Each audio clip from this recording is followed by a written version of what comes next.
Hello. So today I'm gonna make my fried bread dough. Traditionally, my family has called them muffaletta, but that is incorrect. Muffaletta is an Italian sandwich that has olives chopped up in it and stuff. They're popular in Louisiana as well. And yeah, I don't know how my family got fried bread dough into being muffaletta, but as kids, that's what we all called them, or as kids, we really just shortened it to moofies. So yeah, I still call them that, but it's totally incorrect. Um, whenever I'm talking to somebody else, I just try and say fried bread dough. Um, when I try to look up that term for Italian, it usually gives me Zipoli, which is their like fried donuts. You can get a version of that at Olive Garden. But last time I went to Olive Garden, actually, they took the name Zapoli off and they just called them fried donuts or something, fried Italian donuts, something like that. It's like, huh, that's weird.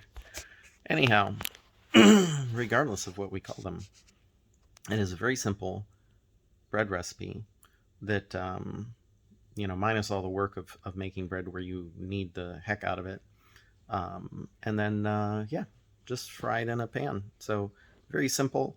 I try to zip through the boring parts, but it's a video. Feel free to jump through what you don't want to watch. Um, all right, that's about it. How much introduction do you need for that? Enjoy. Okay, so in the past, I used to measure by volume, and I finally broke down and I pulled out the scale and started doing that and found my results were obviously much more consistent. So, I'm going to show this in uh, weight measurements, but it's not that you can't do it in volumetric measurements, but you're going to have a lot more variation in the outcome. By doing it this way, consistency has just been near perfect. There have been a couple of times where it was a little off, and there are other variables that can affect bread dough, so that could be temperature, moisture levels, heat while it was rising. Maybe I worked the dough more than I should have, different things. So today, gonna start with our water, and I'm just gonna put this up here. It really could be anything, it doesn't have to be a measuring cup. Going with grams, and start it with the cup on the scale so that it zeroes it out. But if you put it on after, you just zero or a tare button, which I'm not sure how to say that. I just TARE, that zeros. All right, so we're going for 190 ml, not mLs, grams, 190 grams.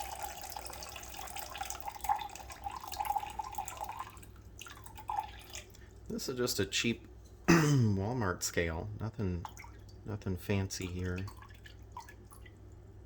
There we go. All right, pretty close. I can live with it. All right, so let me turn that off. And now I'm going to microwave this for just about 35 seconds, and my microwave should get it within the range of 100 to 110, which is what I want for my yeast. Okay, nice and toasty. I'm going to put this on. That aside. Now, 1 teaspoon of sugar, and no, I'm not measuring that one.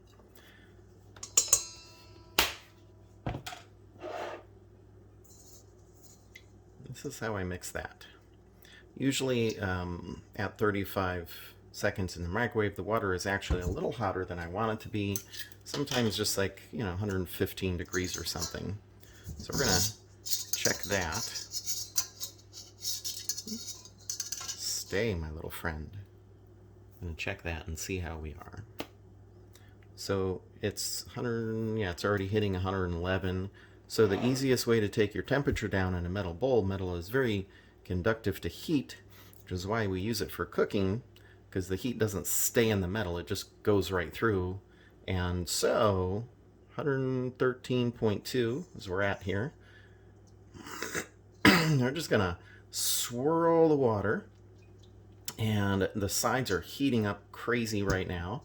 So in a couple of seconds, we're already down to 110, dropping like a rock here. It's wonderful. So now I'm in a safe measurement at 109.6 for the yeast.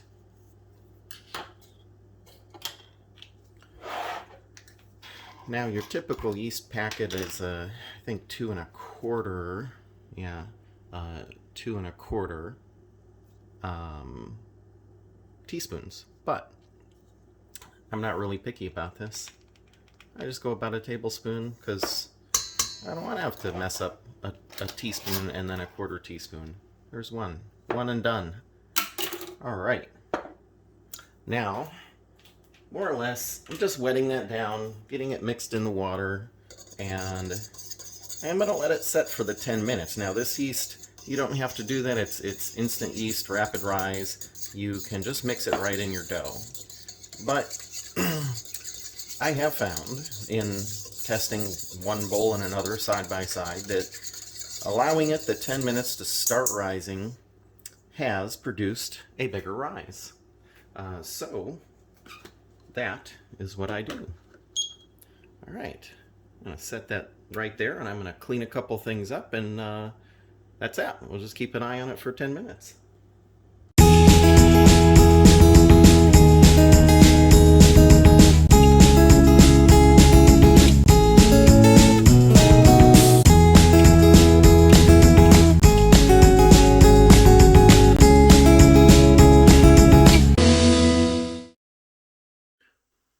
Okay, we are at 0, so get that all set for the next step, which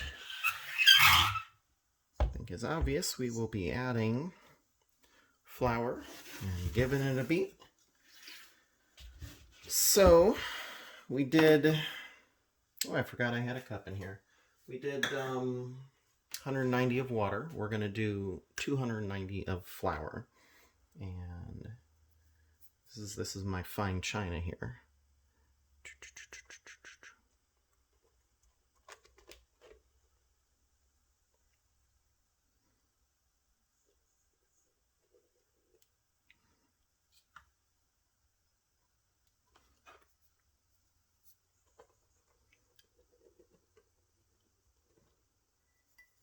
Kind of have a habit of spreading it around so when I start beating, the yeast doesn't go splattering. Kind of keeps it a little more contained. That's just me, you know. No need to do that.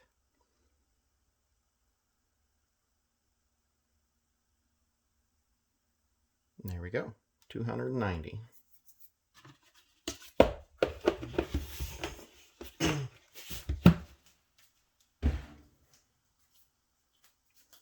Oh, said 291 a second ago. Little sucker.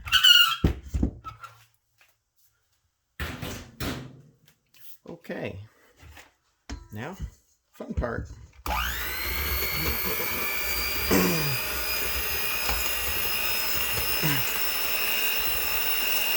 I'm going to start on slow speed because I don't want this to go throwing flour everywhere either, until this gets mixed up really well.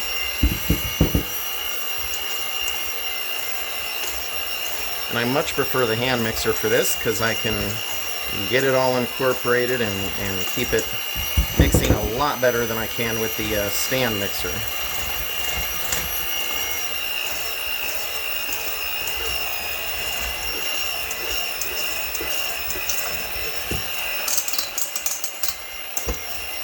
If it gets stuck on the wall, I can just pop it right off. No need to stop the mixer and get a scraper or anything.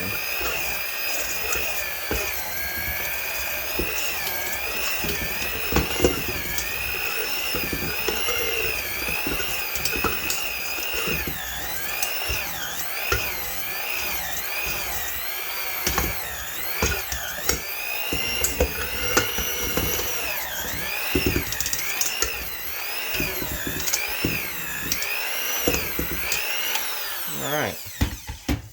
So that's pretty good right there, but I'm gonna mix it a little bit with my hands just to maybe get some of this extra off. And you don't wanna knead it a whole lot because we're not, this is fried bread dough, but we're not making something that we want to be a tough bread that you chomp on, you kind of pull apart. It's a little chewy maybe. Now this you want this as close to like a puff pastry thing as possible, without all the work of making a puff pastry. Not that much harder, but it's not this simple. So that's about it. It's mixed together for sure. I'm not feeling any little dry spots or anything of that nature. I just make myself a nice little ball. And I'm just gonna put a touch of olive oil on that. I have done this a couple times where I've done too much, and then the end result ends up very wet and sticky and hard to work with. And I kind of may have done a little too much this time, so a little less than that. You don't need much, just enough to keep it from drying out. Now I'm just going to put a sheet of foil over this and stick it in the oven after running the warm feature for just maybe 30 seconds, because I just want this to have a nice warm proofing box to get a better rise out of. And then we're going to set the timer for an hour, and that's that. I'll be back. Okay, so I'm back. I got my setup here, my pan with the olive oil. And there's not a whole lot. Maybe it's not warm yet, so maybe like, there's that much olive oil as I splatter that around. It's not really a deep fry, so we don't have to worry about filling something with olive oil. A little bit goes a long way. My simple silicone tongs here. Got a nice plate with a couple paper towels on it to just absorb the oil from the fried bread dough when we're done. And the dough. It's a decent rise. Not huge, but it's decent. A few minutes shy. I kind of just really wanna do this and eat these. So at this point, I don't, this is not what you would consider well-made bread dough, because it just falls apart. There's very little stretch to it. But for what we're doing, that's totally fine. We don't want this to have a ton of gluten, because the gluten's going to make it tough, and you don't want that. So to stretch it, we're just doing these little pinchy pinch.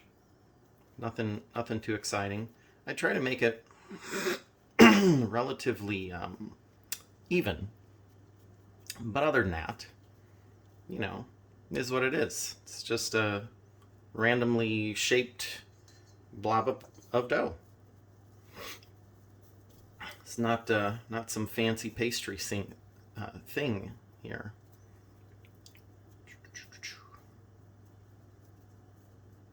They can be any size too. They can be, ooh, goodness. I talk with my hands, I slap things. They can be as big as the pan is what I was gonna say, or they can be little tiny babies. Usually I just kind of grab a slab of dough and whatever comes out, comes out. So they're all different sizes.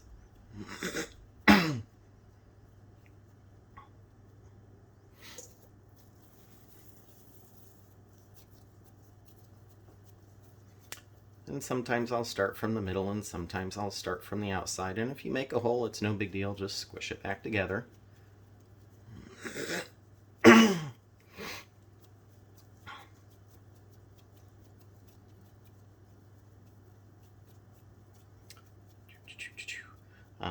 I have set this to high over here so that it's going to heat up quicker.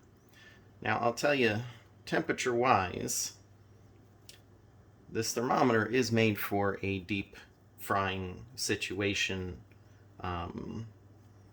My previous thermometer was a glass thermometer, and it laid down on much more of an angle. Now, that glass thermometer would read much higher temperature of upwards of 400, whereas this one would read the same temperature at about 250, 300.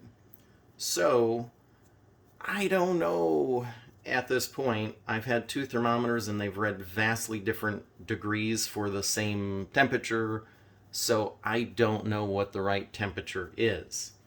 I will say that it's, when I turn this on high, and I got my mark here, when it gets close to 250, I'm going to put it down to 8. My stove has a 1 through 10, and so I start at 10 and then I'll go down to 8 when this gets close to, say, 225. Because even after you turn that down, that oil just still keeps the heat going. It keeps getting hotter. It's not like it just stops immediately getting hot. I guess from heat from the pan, heat from the glass, heat from the bottom. Now, when this is first start out with brand new oil, especially, there's going to be a lot of steam and a lot of smoke because there is water content to the oil that is going to burn out, and that's fine. I've seen some weird things online about people being paranoid about hitting a smoke point with oil, and you're like, why? It's fine. It's all these crazy things like, oh, it turns into a carcinogen. No, I've never seen a legitimate report saying that. And I have looked, and I've had, people go, hey, yeah, there's absolutely no evidence for that. That's just crazy talk. Now, you don't really want to burn the oil. It does then taste like burnt oil, so that's no good. This is why I do have a thermometer. I do keep a close eye on it, but I'm also impatient, so I crank it up to high to begin with.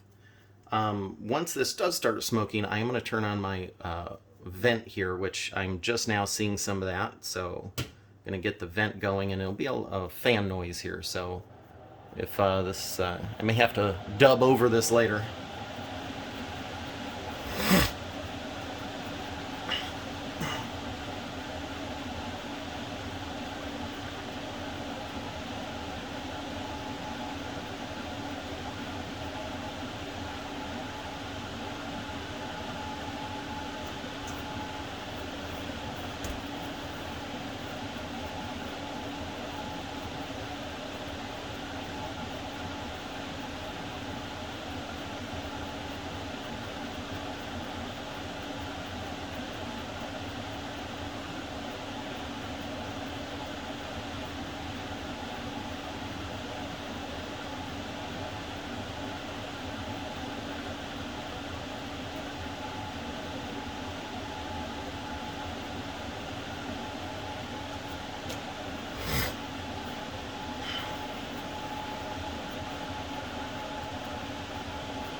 So I'm turning that down now.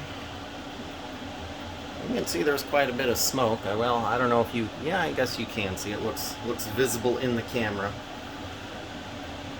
Quite a bit of smoke, and that's totally fine. Once we throw these in there, I have observed that a lot of times temperature will drop a little bit. And so you can see this is even still going up and hitting near that 250 mark.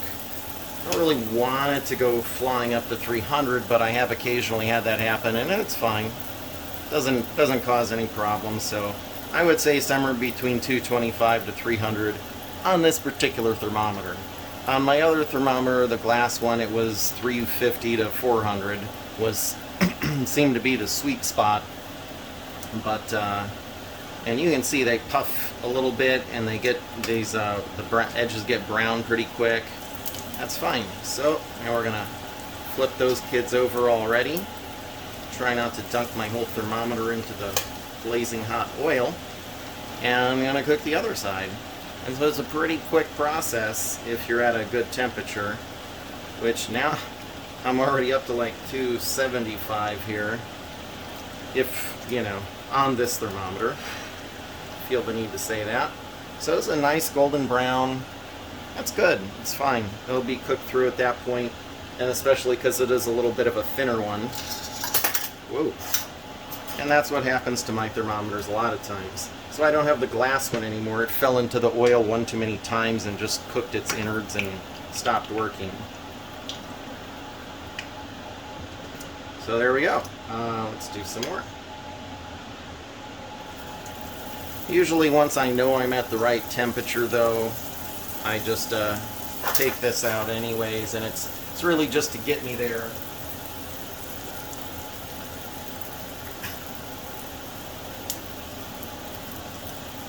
Now, this may splatter a little bit, and you get tiny, tiny little dots, so it's always good to stand back. Never ever put a lid on this. My mother started doing that at some point in her life, and then she started complaining about how much splatter there was in it, these big explosions of oil, and then she didn't want to do it because all this oil, well, you know, by doing that you're trapping the water and you're putting it on the dome, and then the dome drops the water into hot oil, and what happens then is it explodes violently so, and it will spray oil everywhere. So never ever ever put a lid on your cooking oil. It's a horrible idea. Sometimes if I get these spots in the middle that seem a little more white, I'll just throw some extra oil on there and let it kind of cook from both ends for a minute. And a lot of times these will stay fairly flat. Other times they will just poof right up. Just depends how much air is in them, and probably the temperature of the oil and everything as well. If it's more of a slow cook, I feel like they tend to stay flatter. But they taste good either way. Doesn't really matter how poofy they get. A lot of times too, I will start working with the dough before I even start heating the oil, and gives them a little time to kind of poof up a little bit as they're sitting there. This time I'm impatient. I'm in a hurry. I just want to eat my my bread dough, so you know, I'm just trucking along and it'll be fine.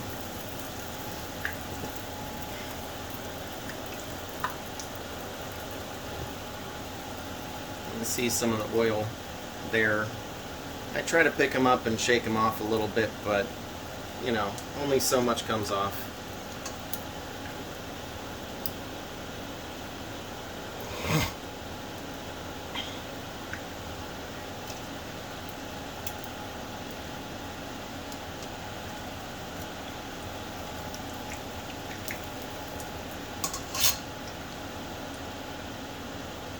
I don't have my thermometer on here, but I tell you this, the oil has cooled down a little bit now because these are taking longer. The edges aren't even brown yet, whereas those first set was brown within a couple of seconds, really, in 20-30 seconds they were ready to go. These guys are kind of taking their time a little bit. That's fine, nothing wrong with that. Whoop. You don't want to ever cook them too slow though, because what will happen, you'll get the outside will end up being really crunchy, versus the inside being maybe not cooked if they're thicker. If they're thin enough, you know, the inside will cook fine as well. And the same thing goes for being too hot. If it's too hot, the outside cooks so quick that it looks phenomenal, but you get to the inside and it's still dough.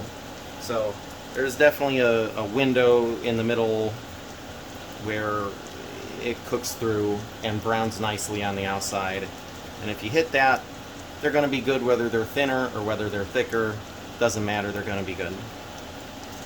It's a very hard thing to mess up, actually.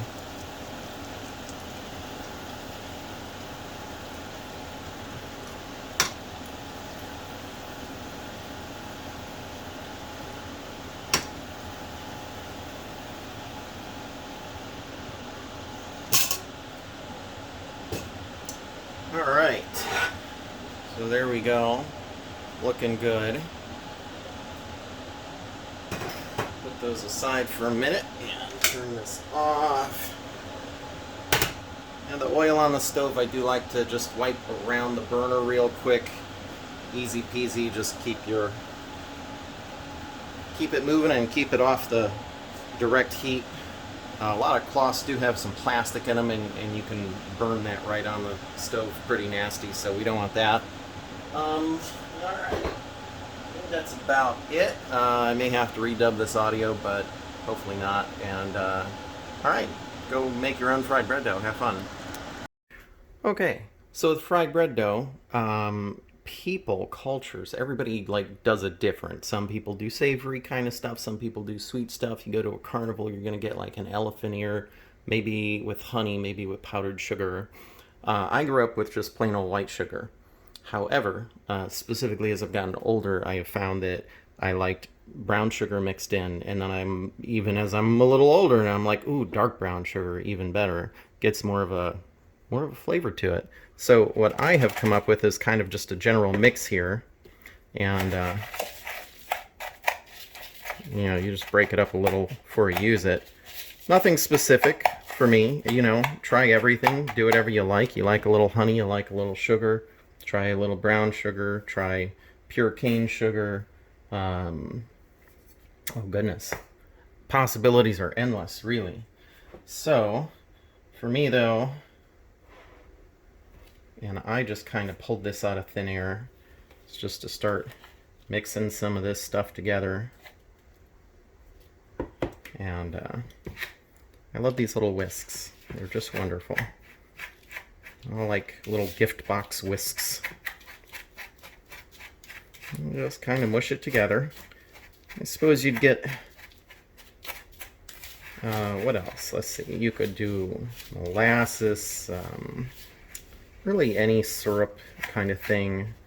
I think I've tried maple syrup before. That's not bad. But out of all the things I have tried, I'm either going to go with plain white sugar or a nice little mix like that. That's it. So this is what I'll eat on my fried bread dough later. On, in, around. It's definitely not a health food. Okay, so I'm ready for eating. Got my bowl of sugar, and I just like to dip this sucker in there and pick up a bunch of sugar. I'll get way more on it than that in a minute. But that's about it. Enjoy the fried bread dough, and don't eat too much of this stuff, because, yeah, this cannot possibly be healthy for anyone.